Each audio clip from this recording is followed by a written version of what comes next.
Bueno, en honor a la puntualidad de quienes están ya con nosotros, nada, queremos darle la bienvenida y antes de empezar quisiéramos contar que este evento está contando con traducción simultánea, por lo tanto, quienes quisieran acceder a esta traducción simultánea tienen que ir al icono de más abajo, interpretación, y seleccionar el idioma por el cual quieren escuchar la charla.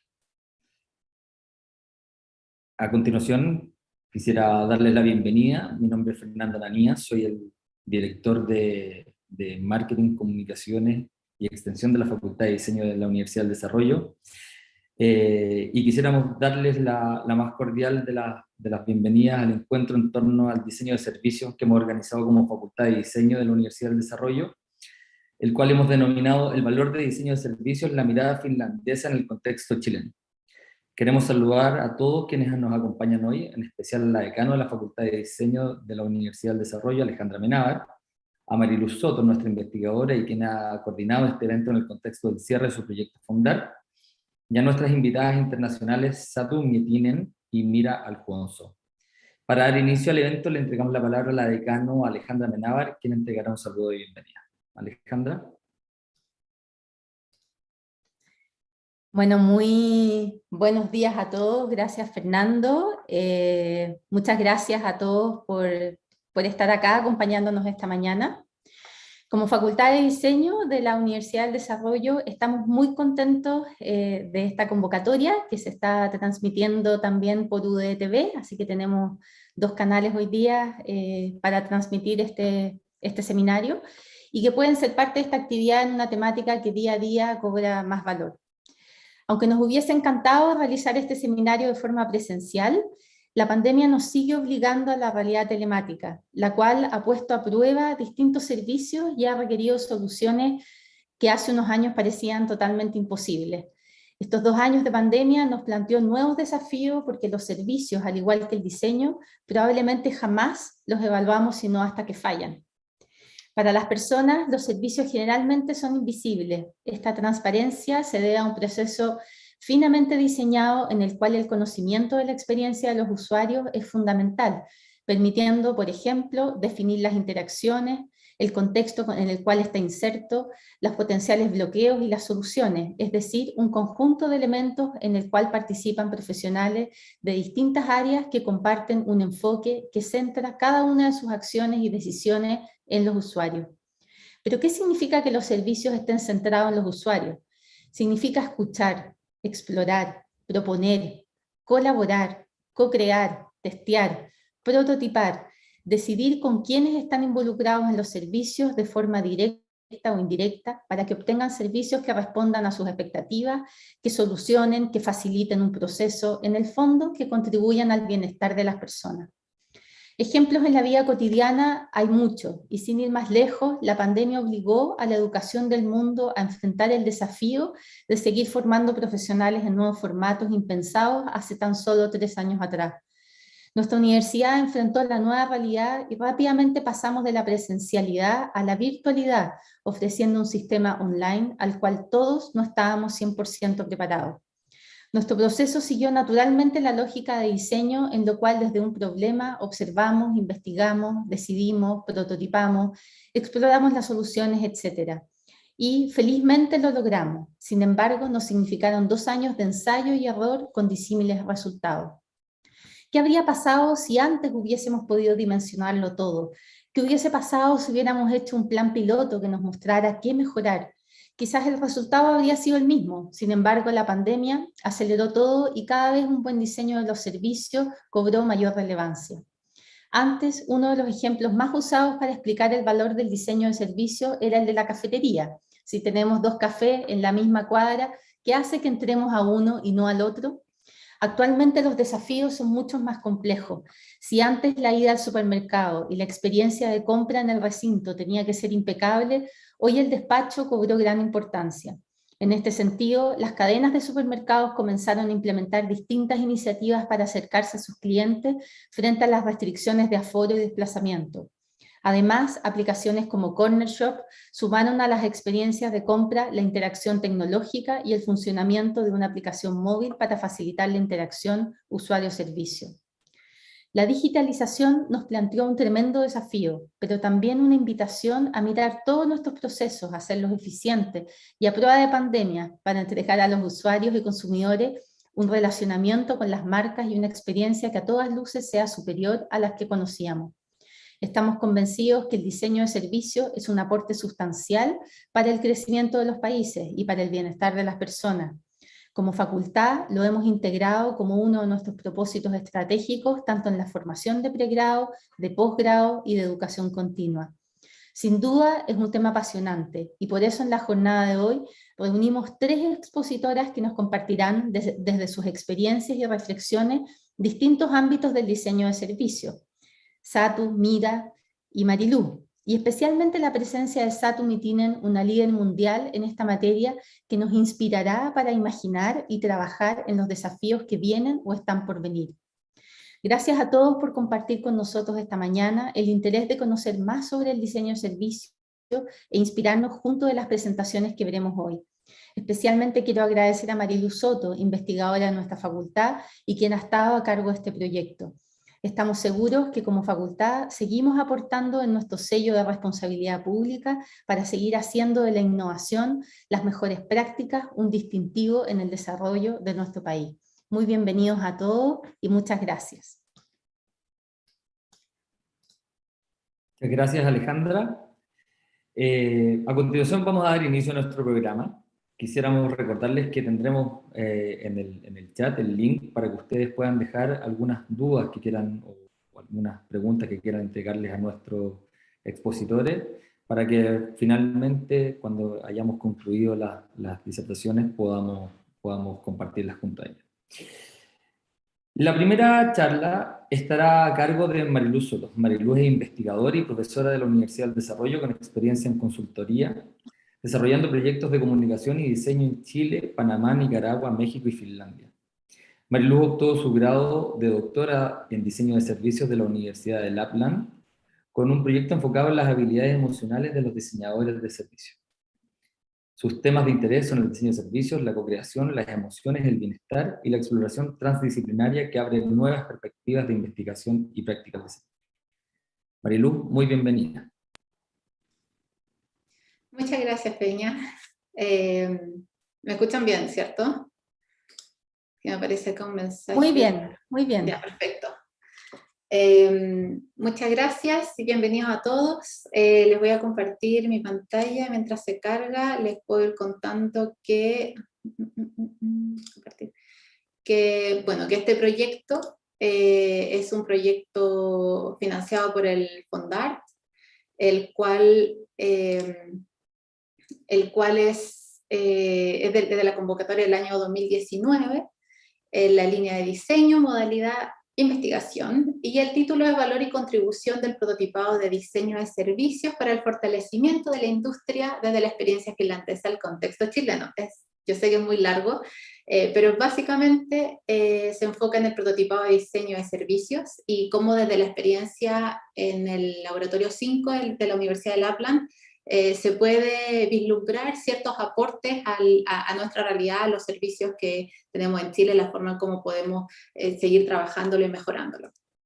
El proyecto en breve busca fortalecer la práctica del diseño de servicios mediante esta metodología del laboratorio 5, la cual va vinculando herramientas propias del prototipado con tecnologías dinámicas como role-playing y la visualización en tiempo real de propuestas, para que sean preevaluadas en este entorno a través de la experiencia y a un bajo costo. Pero más allá como de esta descripción, de esta descripción más técnica o quizás más abstracta de lo que es el proyecto, les quiero compartir que este proyecto comenzó durante mi investigación doctoral. Fue el año 2019, en diciembre del 2019, lo postulamos por ahí por julio del 2019, y todo el entorno cambió, por lo tanto recién ahora estamos presentando los resultados, el 2022, pero evidentemente tuvo que tener varios cambios, sobre todo en la modalidad, en la forma de cambiar todo presencial a virtual.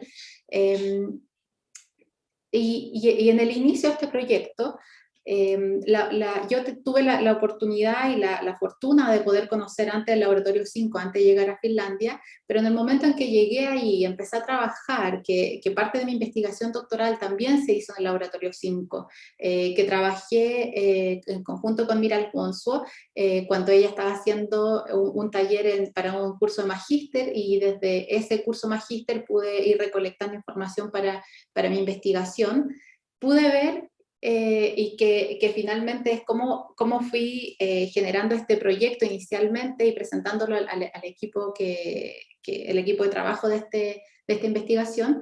Pude ver el potencial y la relación que tiene también con nuestra realidad, la forma de aprovechar o de beneficiarse de un entorno de este tipo, conectándolo con nuestra realidad, más allá de traer un modelo de otro país, de Finlandia, que evidentemente también es súper, es líder también en diseño, en servicios, es tener la capacidad de observar este entorno, esta metodología, para integrarlo dentro de nuestra realidad, de la forma en cómo son nuestros servicios, de las oportunidades que tenemos de mejorarlo.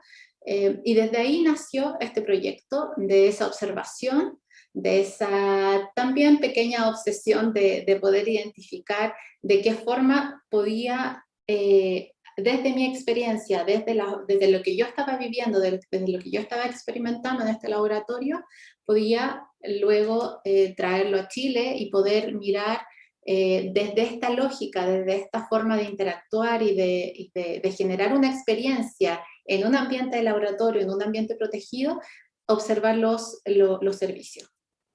Y en estas como mapa conceptual, el diseño de servicios a través del prototipado de servicio tiene estas tres características de anticipación, creatividad, colaboración, en la cual en la colaboración hay un fortalecimiento de los vínculos, un despliegue emocional, un sentido de pertenencia y un diálogo permanente para poder trabajar sobre un servicio a través de la creatividad, con dinámicas como el role-playing, utilizando metodologías y distintas materialidades que nos permitan desarrollar y mirar un servicio. Y la anticipación, que permite decidir, pilotear a bajo costo y observar las mejoras y las oportunidades en un ambiente simulado.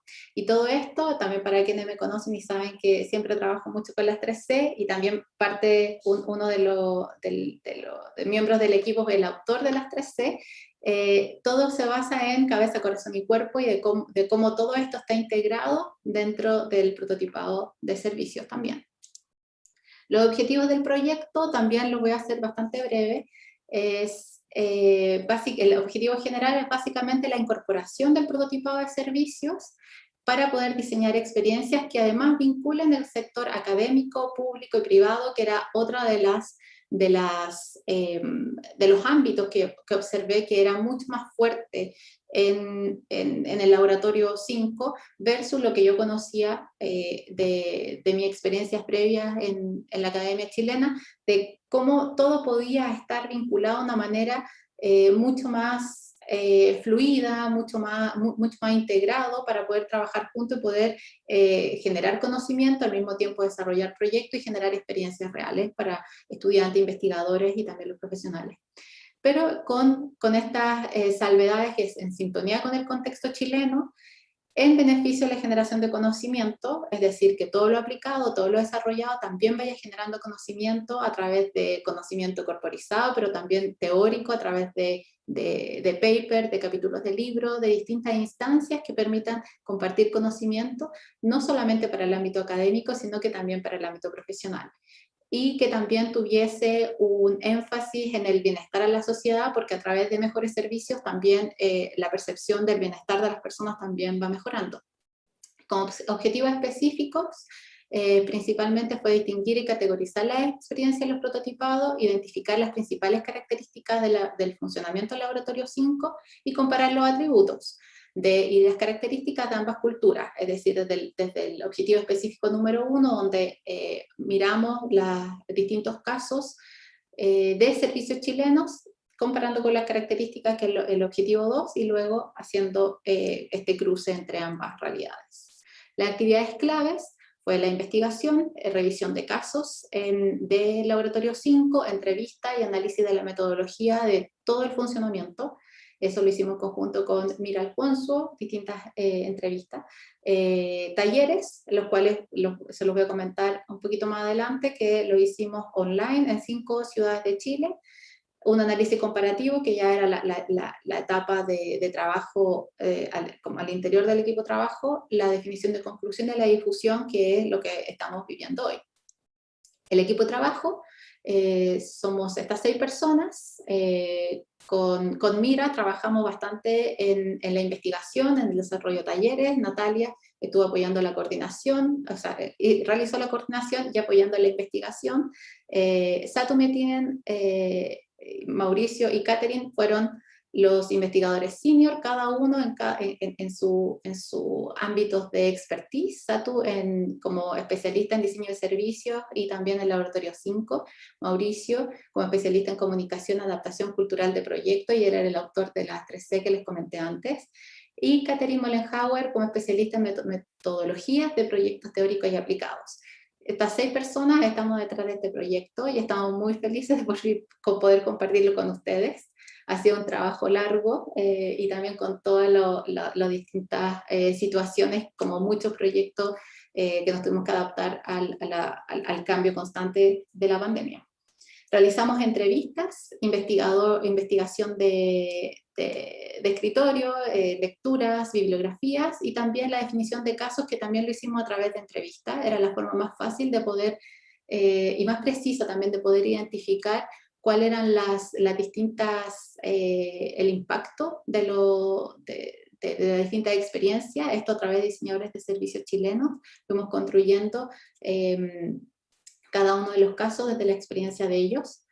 Los talleres que hicimos, facilitamos con Mira Alfonso, con el apoyo de Natalia, tenía como objetivo principal exponer la metodología y la práctica del laboratorio 5, identificar cuáles eran las oportunidades, o son las oportunidades del prototipado de servicios según la realidad de estos 3 ámbitos, que eran los distintos participantes, estudiantes, investigadores y profesionales del mundo público y privado, y cuáles son los beneficios que significaría el prototipado desde esta lógica, y no solamente desde la lógica, sino que también desde la adaptación a la cultura chilena.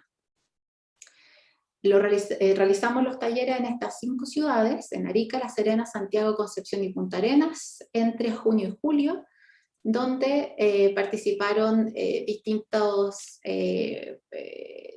los participantes eran de distintos ámbitos, como les dije anteriormente.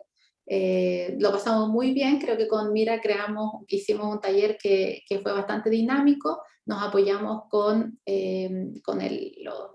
los tableros de Miro, en donde generamos 2 momentos principalmente. El primero relacionado con una experiencia personal, donde cada uno de los participantes reunidos en grupo compartían cuál había sido su peor experiencia, pero el propósito de esta experiencia, más allá que volver a vivir una mala experiencia, permitió identificar, mientras conversaban, identificar cuáles eran dentro de estos 3 ámbitos. Seguimos trabajando con cabeza, corazón y cuerpo.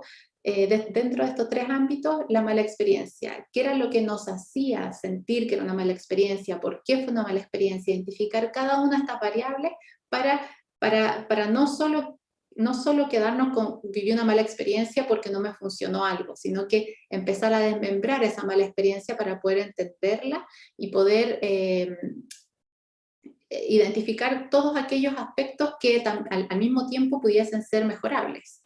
Algunos no son mejorables, otros sí, pero el poder identificarlos y mirarlos nos permite tener una visión mucho más clara y precisa. Y el segundo momento se enfocó principalmente en el prototipado de servicios. Luego de la exposición que hacía Mira sobre el prototipado, los participantes, siguiendo la lógica también de las 3C, iban identificando cuál eran lo que desde su experiencia, mirada, expectativa, podía podían analizar el prototipado de servicio, qué era lo que creían que era el prototipado, cómo lo veían, cómo lo habían experimentado, cómo lo habían vivido, si es que lo habían vivido, cómo se imaginaban que era. Y luego una proyección en 5 años más, si este es el estado actual del prototipado, que era la primera parte, cómo se ve el prototipado en 5 años más, cómo se imaginan que sería, cómo se imaginan que esto podría ser, desde lo más tecnológico hasta lo más metodológico, lo más preciso en cuanto a la relación, a la experiencia de las personas. Luego el penúltimo paso de esta investigación es la difusión, que es el seminario de hoy, en el cual los invitados y la convocatoria es abierta a todas las personas que están interesadas en conocer un poco más de diseño y servicios, además de presentar el laboratorio 5 y presentar los resultados y conclusiones de esta investigación, los cuales además todavía no están cerradas 100% porque nos interesa bastante que quienes quieran dejar sus comentarios durante este seminario, preguntas, dudas, algo que no entendieron, también eso nos permita poder precisar y poder cerrar los resultados de esta investigación.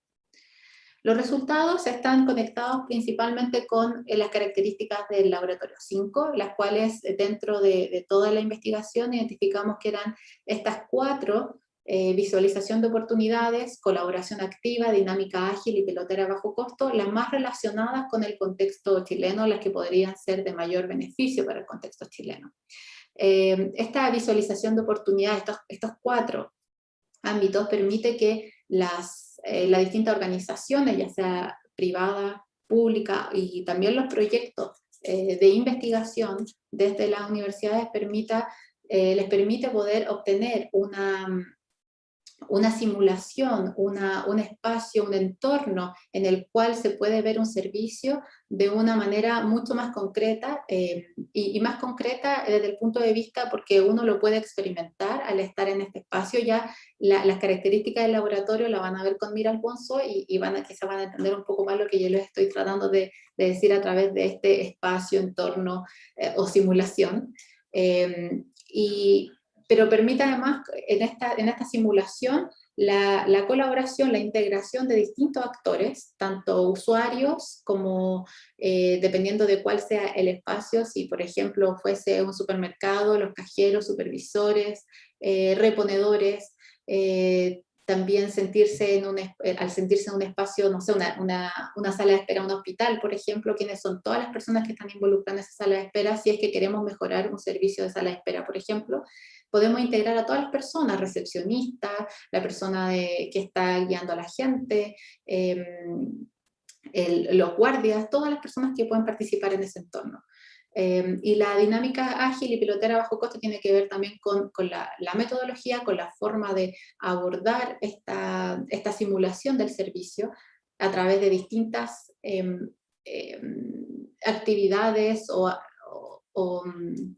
técnicas que permita que las personas, a través de su colaboración desde las distintas visiones, pueda mirarlo de otra forma, pueda transformarlo, pueda crear, pueda maquetear, pero en movimiento, pero usando el cuerpo.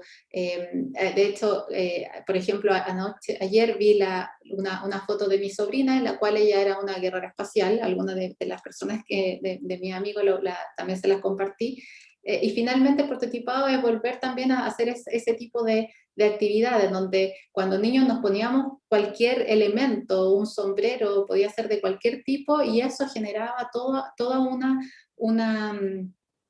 abría la imaginación, nos permitía sentirnos como, en este caso mi sobrino, una guerrera espacial, con distintos elementos que realmente no son como lo que nosotros vemos en las películas, por ejemplo, si es que tuviésemos que ver un guerrero espacial, pero con distintos elementos que para la distinción de cada uno permite construir este disfraz o este entorno, este espacio de creación.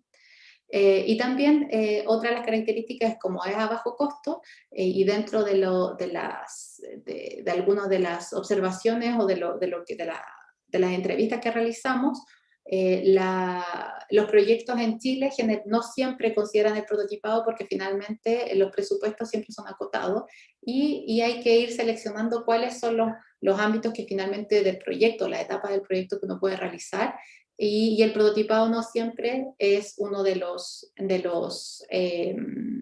seleccionados, y por lo tanto el prototipado no siempre por tema de costo no está considerado dentro del proceso, y tener un espacio como este permite que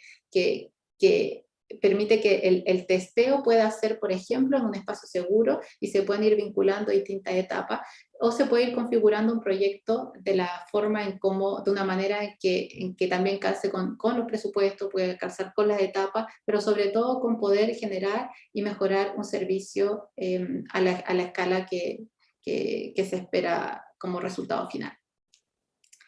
Las instituciones que colaboraron con este proyecto, los partners que fueron los que apoyaron el proyecto desde el inicio: la Universidad del Desarrollo, la Universidad de Lapland, el Museo Regional de Magallanes y la Embajada de Finlandia.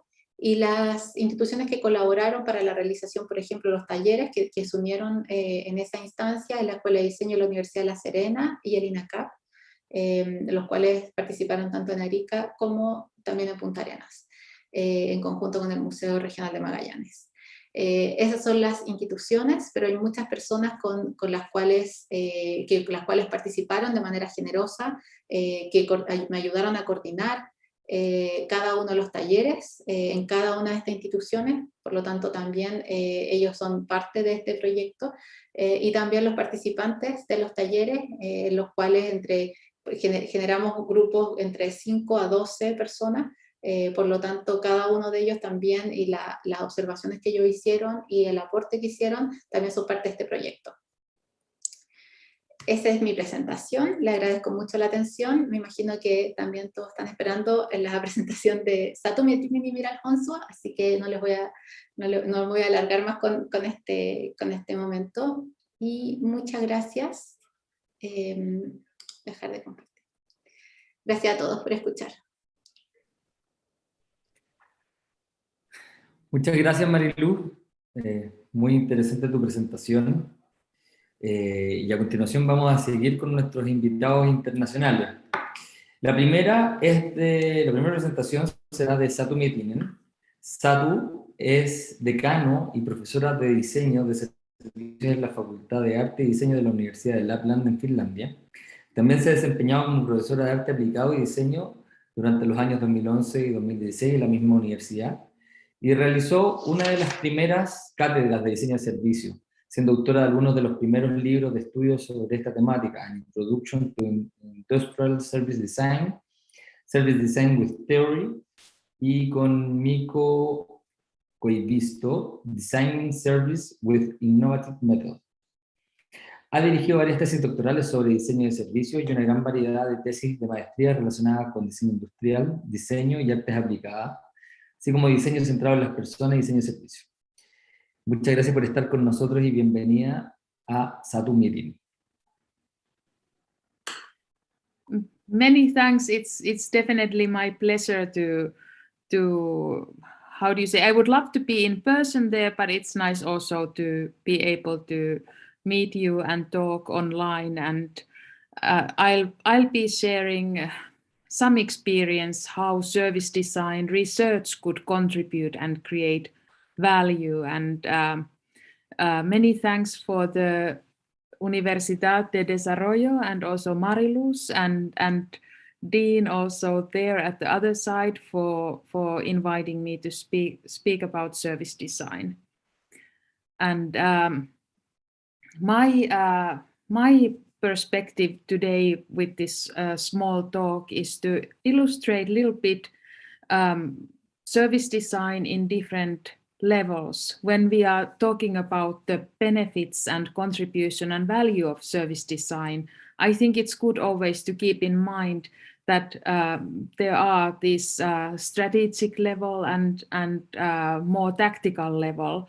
And when we talk about service design, many times we are focusing in action. And I think that has been kind of motto of service design, that it's more about doing than talking.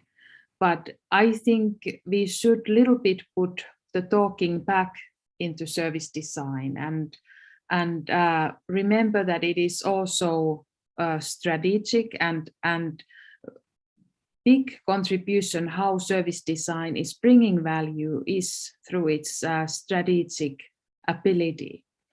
And I think when we are talking about service design, where I come from, or my take on service design, it's very much this culture-centered service design. And I think maybe it's good always to remind this kind of slogan, culture eats strategy for breakfast. That when you are talking about service design, I think understanding cultural phenomena is really in the core of it. And of course, people, us, our behaviors, how we work, what we do, it's very much tied to our cultural context. So I think, like, of course, the human behaviors and the user needs and human-centeredness are very much in the core and focus of service design and methodologies and tools to concretize and understand them. But I think it's also important to understand the big holistic picture and understand cultures where we are doing our actions and behaviors. So culture and service design, cultural research and service design definitely are hand in hand. And of course, all what we do is contextual and situated. And I think what is also kind of particular role of service design is that it is bringing so many areas together, the cultural context, but then in many times service design is a kind of binding glue between technology and business and human-centeredness. And I think for many times us service designers, our role is in this kind of complex organization or institution. We are there to talk for the human needs and try to give tools and methods and processes how we can bring this human understanding in the picture when we are designing and delivering services. And of course, when you are using all those tools, for example, prototyping, it gives you these insights, very deep insights of human behaviors, human needs, human emotion. And this can open new possibilities for business, improve how we are delivering and organizing services. I think it's, of course, I'm a big lover of service design, but I would say that it's the unique potential of service design that it can advocate for these deep insights of human emotion, human needs, human behaviors when you are developing services, whether these services are delivered by humans or non-humans.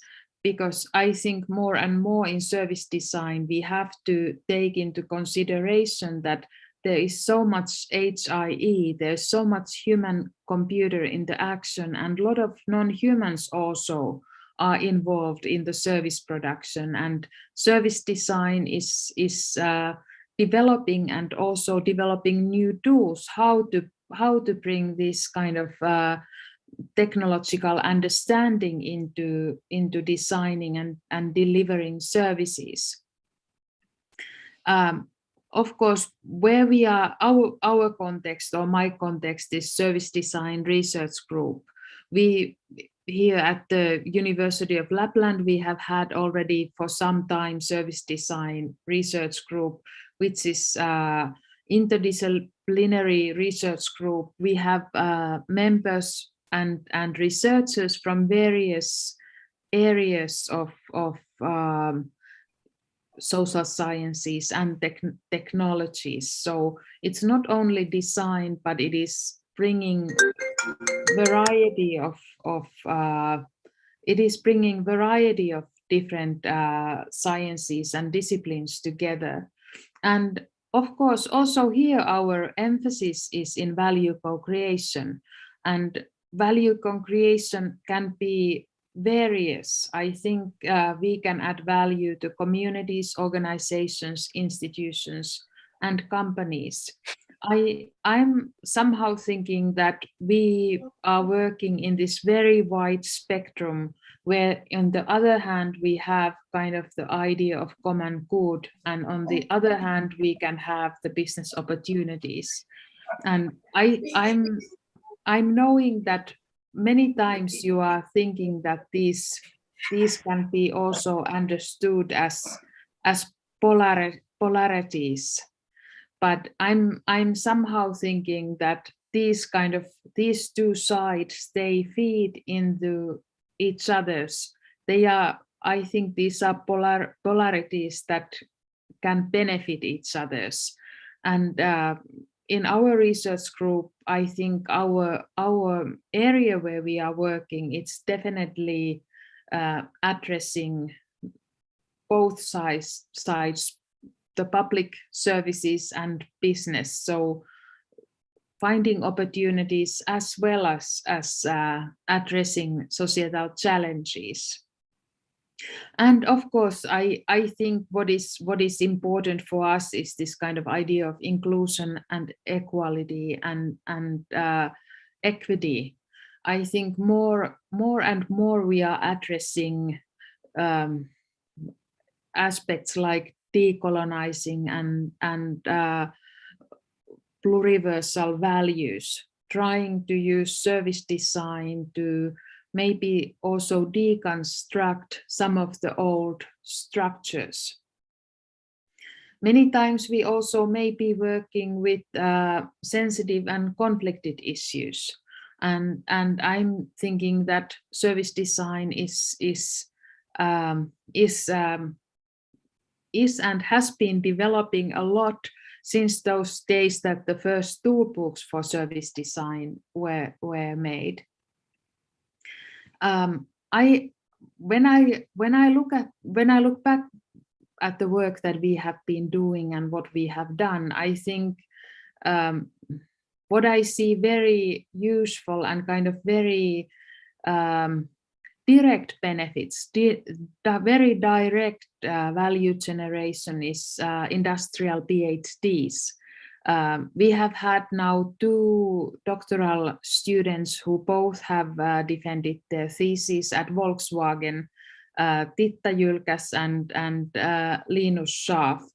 And Titta was working around the idea how you use service design to design artificial intelligence and use that in designing human-centered digital services, how you can advocate for human needs and behaviors when you are working with non-humans.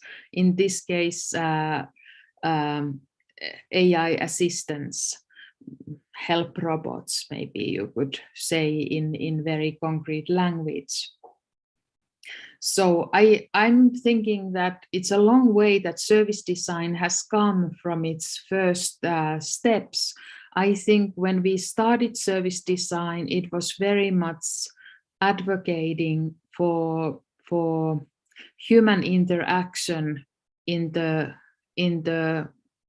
end, how do you say, in this kind of visible end of service production.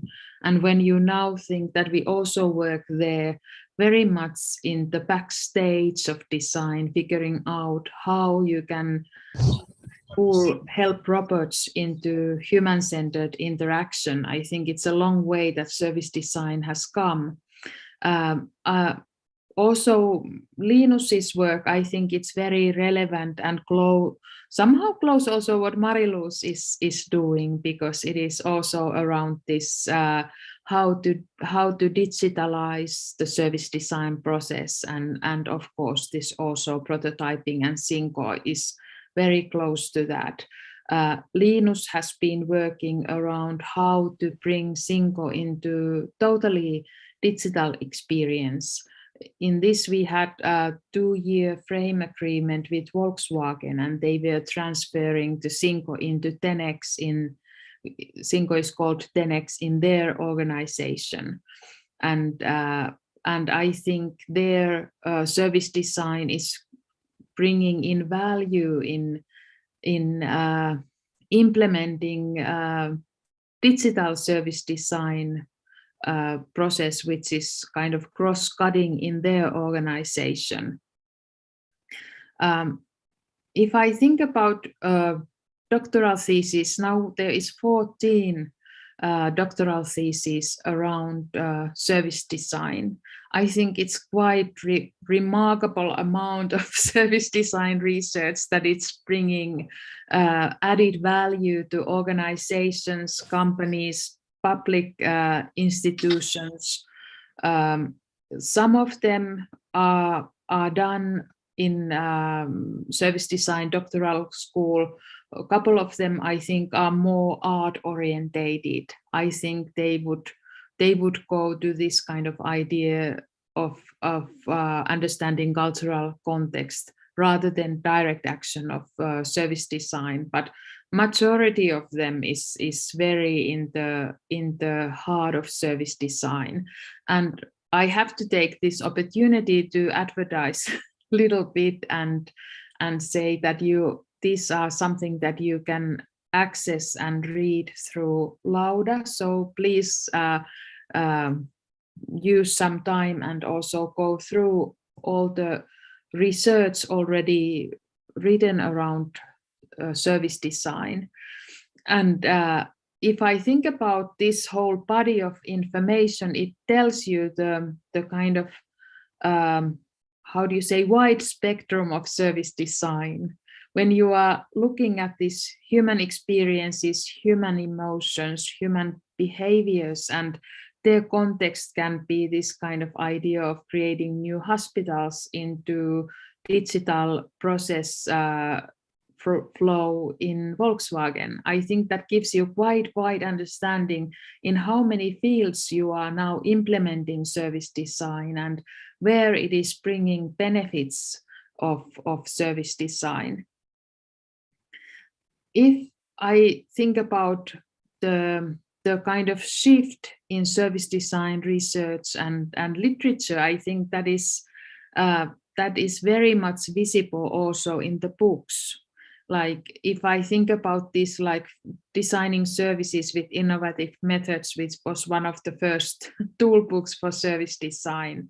And then I think about this kind of idea of managing complexity, creating innovation through design, and of course, industrial service design, art-based methods for decolonizing participatory research. I think service design research, it's embracing very much diversity and complexity, how the world is becoming and is more complex and conflicted. The more service design you will need to understand and manage these changes. And I would say that this designing services with innovative methods, and of course this very nice books of Mark Stigdorn and Adam Lawrence around service design thinking and service design doing. I think they are very good toolbooks and they work very much there in the tactical level and doing service design. But then when you go into the areas of policy making and shifting and transforming society, I think then you are working more there in the ideas of managing complexities and decolonizing research. So I'm thinking that we need, of course, all these two ends, and probably there are even more than two ends. I think you can address service design in so many levels. But I think this was my short shorter introduction talk, and I will be very happy to, I don't know if there is time to get a couple of questions. I see that there is, how would we apply service design to software? I think this is something that we are doing quite a lot already. I think especially if you are looking University of Linköping, Stefan Holmlitz's work there is quite many service design processes around how to deliver software applications and such. But I think I came to the end of my presentation. I would be happy to give floor to Mira, who is our true expert on service prototyping and working closely with Mariluz.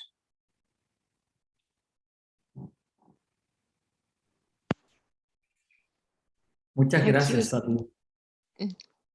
Thank you, Satu. Gracias por tu presentación. A continuación me gustaría presentar a nuestra segunda invitada, Amira Alfonso. Espero haberlo dicho de buena manera. Mira es investigadora y diseñadora de servicios para múltiples proyectos de diseño en la Universidad de Laponia. Su interés de investigación es el desarrollo de servicios relacionados con la atención médica, especialmente en la fase inicial del proceso de desarrollo. Ha examinado casos de investigación de servicios digitales, servicios de salud, así como con diferentes empresas y organizaciones. Sus intereses de investigación incluyen métodos de diseño de servicios, empatía, narrativa, visualización de procesos y desarrollo de servicios públicos, especialmente en el ámbito de salud, como señalábamos anteriormente. La temática que tratará en su presentación es acerca del prototipado de servicios y del laboratorio 5 que ella tiene a cargo en la Universidad de Laponia. Muchas gracias y bienvenida. Thank you. Let me share my screen just a second. Here we go. And here we go. Can you see now the full screen?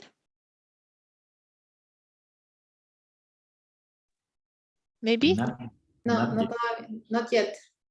Uh-huh. No. What, can you see something? Not yet. Just.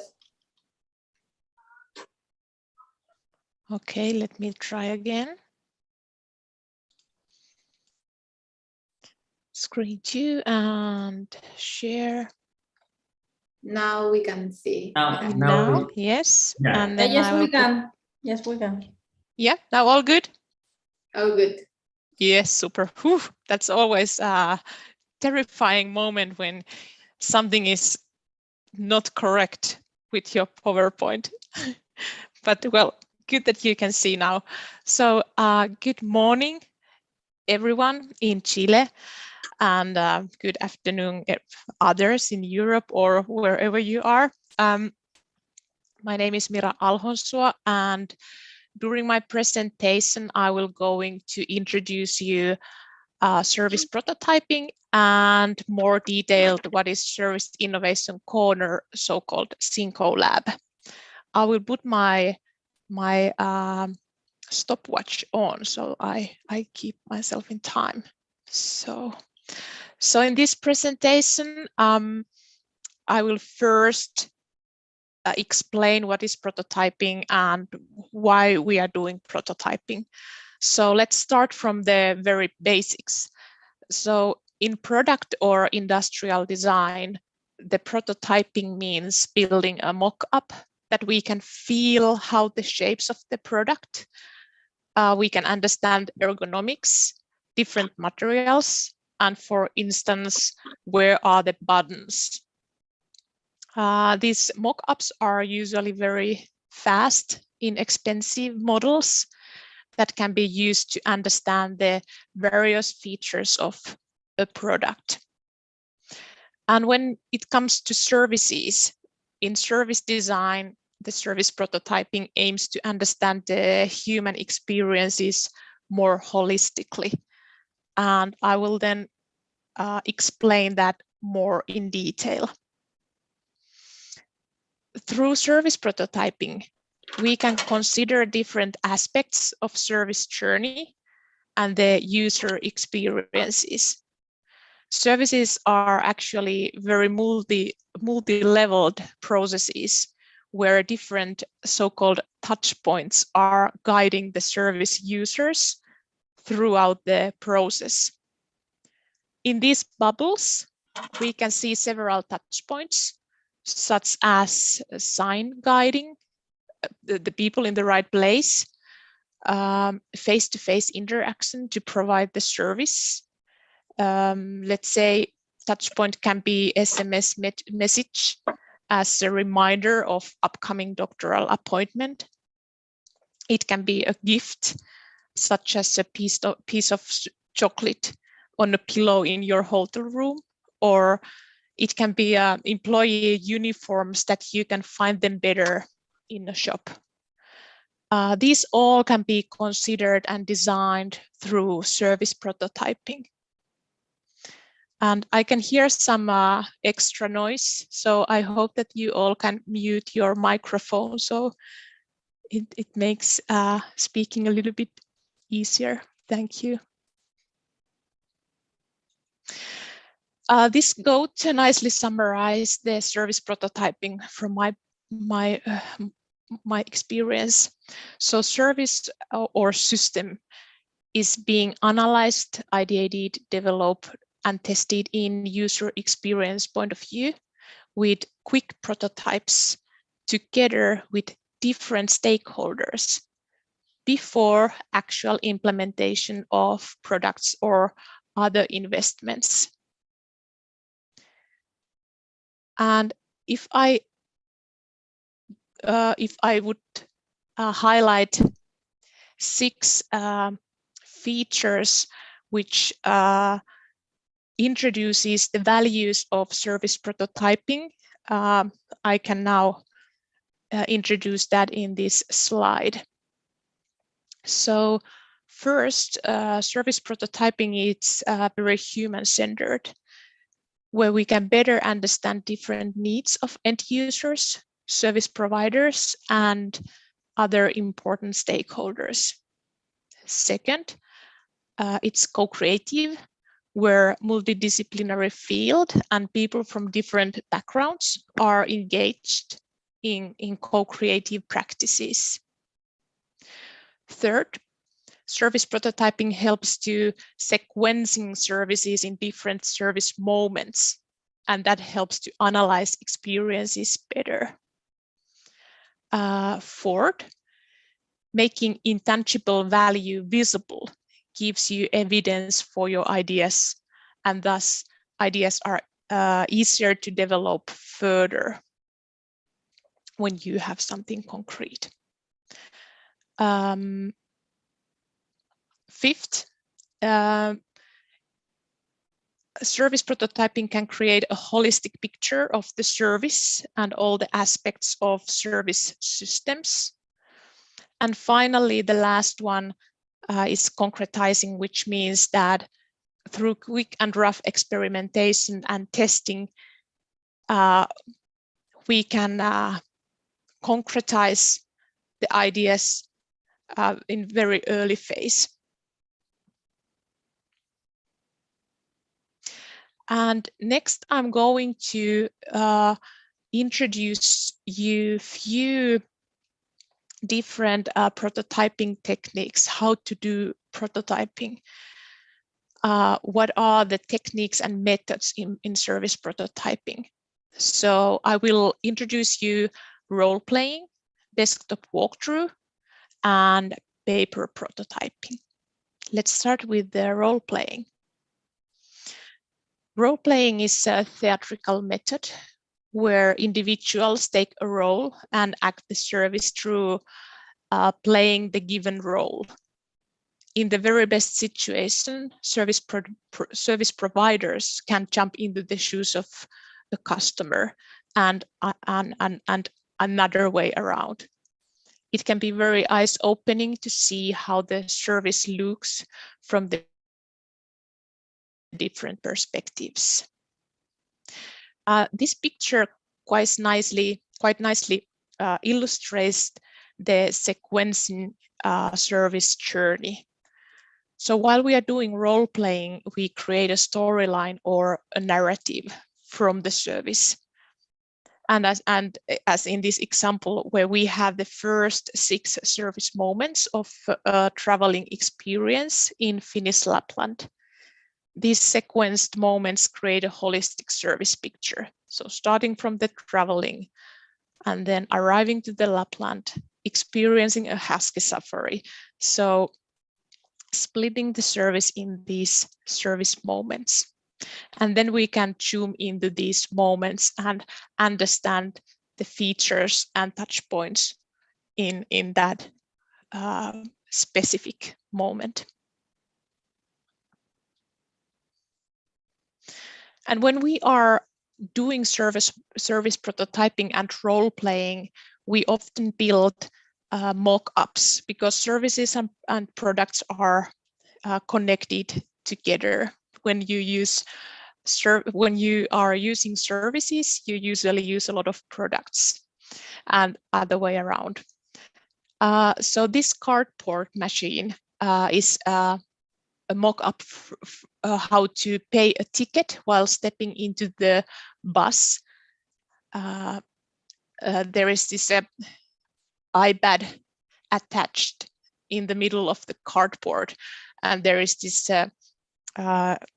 digital service that you can really try out and understand how that could happen, buying a ticket while traveling with the bus. And then if we go further with this scenario, we can then experience the bus trip with other people. So in this picture, we experienced and created better bus trips in Lapland and how to create ideas for the needs of tourists. So the main point is that whatever ideas are coming out, it should be concretized right away. So here one person asked that it would be nice to see the map of Lapland, that we can understand where we are driving at the moment and what is ahead. So then we put a piece of cardboard hanging here, and we use that mini projector. I don't know if you can see my mouse, but there is this cardboard on the left-hand side up here, and the mini projector, and we reflected the map of Lapland into that cardboard.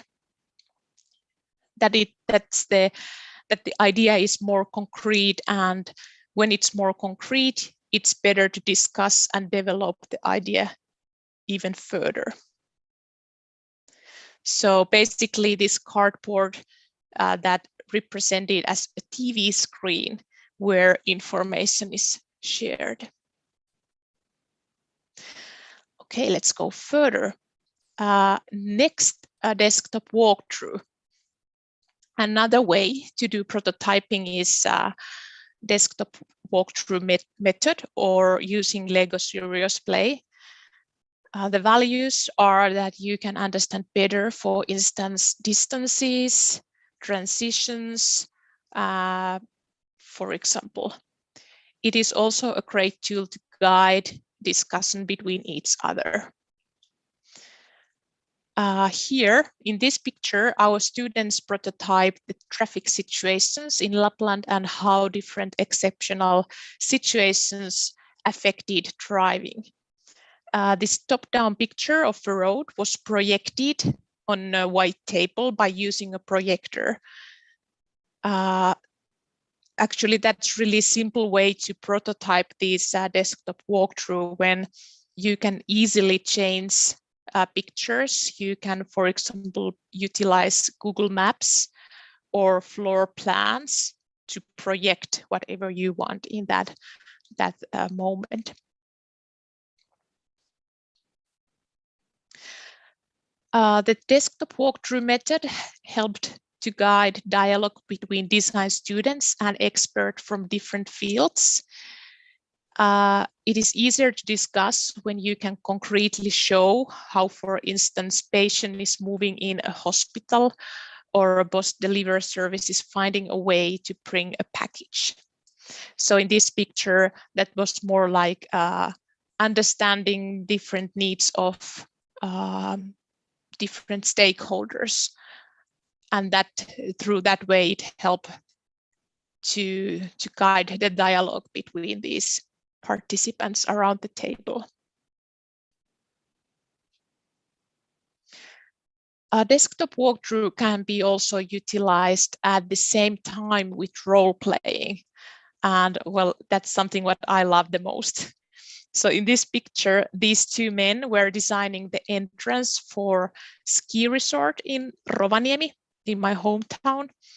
The man front of the picture, this one on the left-hand side, is observing this desktop view. You can see that there are Legos and the parking lot is there and the entrance and the skiing mountain, the mountain, the Onsvara mountain, which is the skiing center there. And then the man behind has a role as a skier, and he's visiting this skiing center, skiing resort first time. So you can see these pictures of that real environment, and he also has these equipment to get that kind of feeling of being outside with his skis. The last prototyping method in this presentation introduces you how to do paper prototyping. Paper prototyping is a quick method to ideate and test, especially digital services. When doing paper prototyping together with role playing, you can ask people, for example, to draw to a piece of paper what kind of information they would like to get in this moment. So in this picture, you can see two different ways to do paper prototyping in digital services. So basically, you can use your own phone. You can add a sticky note here on the left-hand side. You can add a sticky notes on it and draw your ideas. Or then you can have a like ready-made ideas and ask someone to test it, as in the picture on the right. So basically, in this picture, I have drawn these user interfaces to a piece of paper. Then I have took a picture, and then through gallery view, you can get more like concrete feeling of that prototype when the service is more like inside your phone, not as attached sticky note on your phone screen. So let's move on. I will now introduce you the Synco Lab, so Service Innovation Corner. And I will come back to this picture I showed you at the beginning of this presentation. So I can point out the starting point of Synco Laboratory.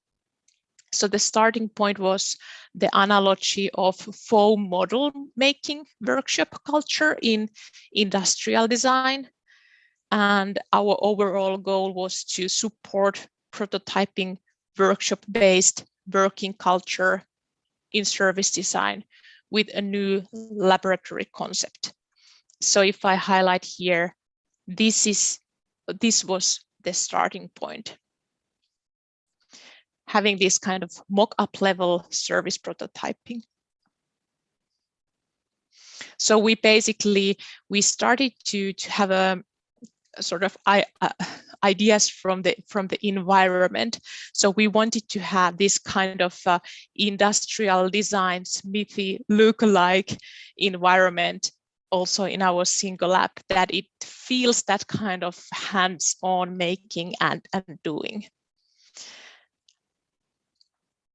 These are, well, not the very first picture of developing single app, but quite at the beginning. So we tried out, for example, ski lift experience.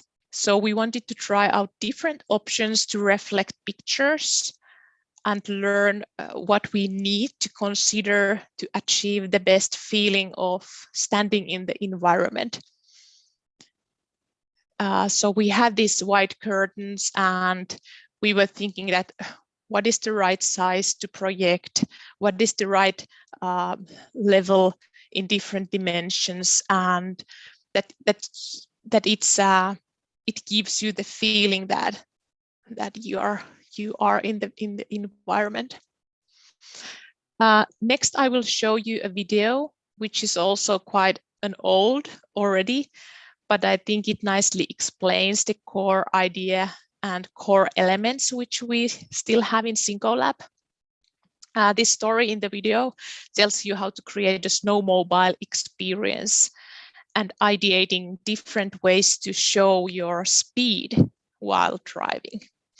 So I will include this YouTube link into the chat so you can see the whole video. So I will now present only the last part of that, saving some time. So let's hope that it's working. There is some music, but I'm not sure if you can hear the music. So don't worry, just imagine some nice music and enjoy.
So let's continue.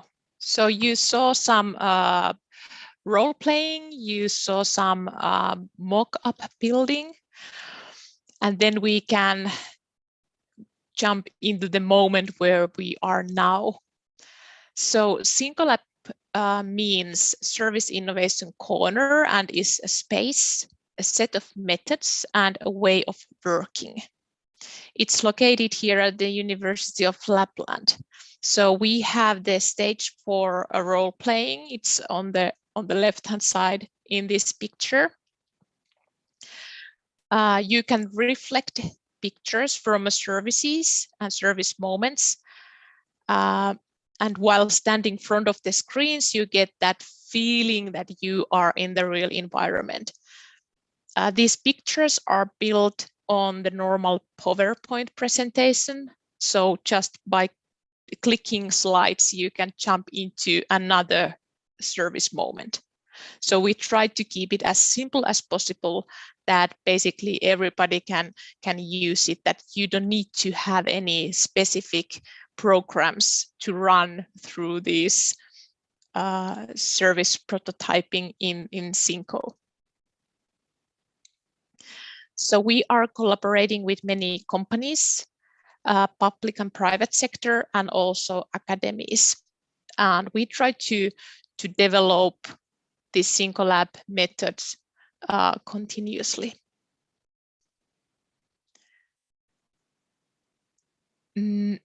This picture shows the areas which are related to single lab. If I'd like to highlight my top 5, I think quick and dirty development over here, thinking with hands, agile development, experience prototyping, and design thinking are, from my perspective, the most important ones related to single lab. Last but not least, here are some of the references with whom we have done collaboration. I'm pretty proud of this slide, so I usually want to show that at the end. So we have done a lot of great collaboration with small and big companies, and that's been really fascinating, and we have learned a lot from these kind of different kind of collaborations. So that was my presentation. I'm open for questions and comments if you have any. So thank you a lot. I stop share. Here we are.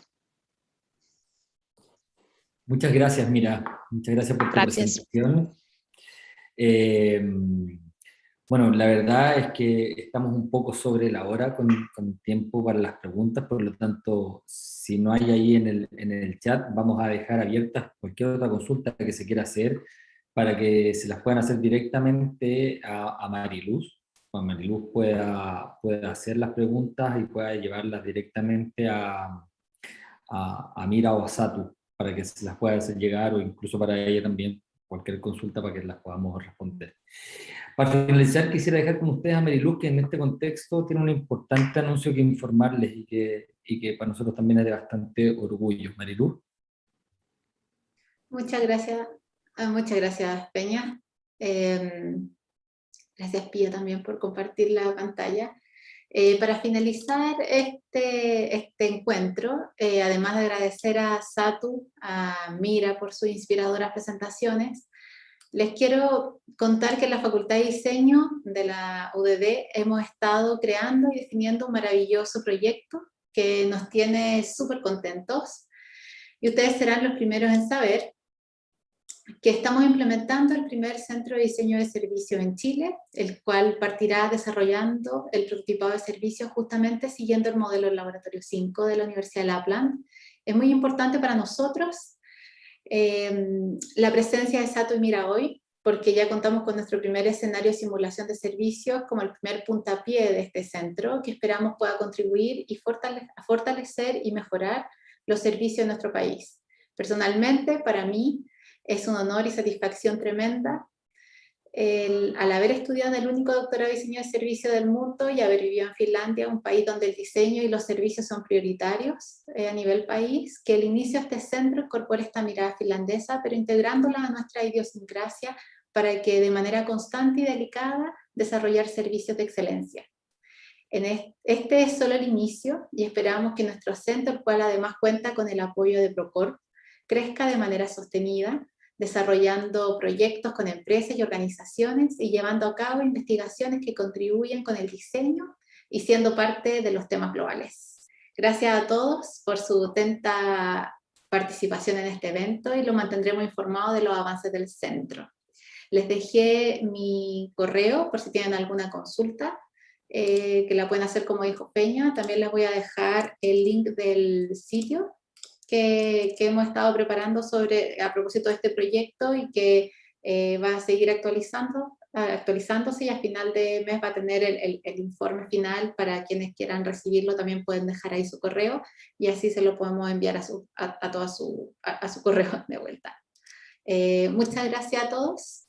Estoy feliz de poder terminar este seminario Quedé muy contenta con las presentaciones y gracias a todos por haber participado.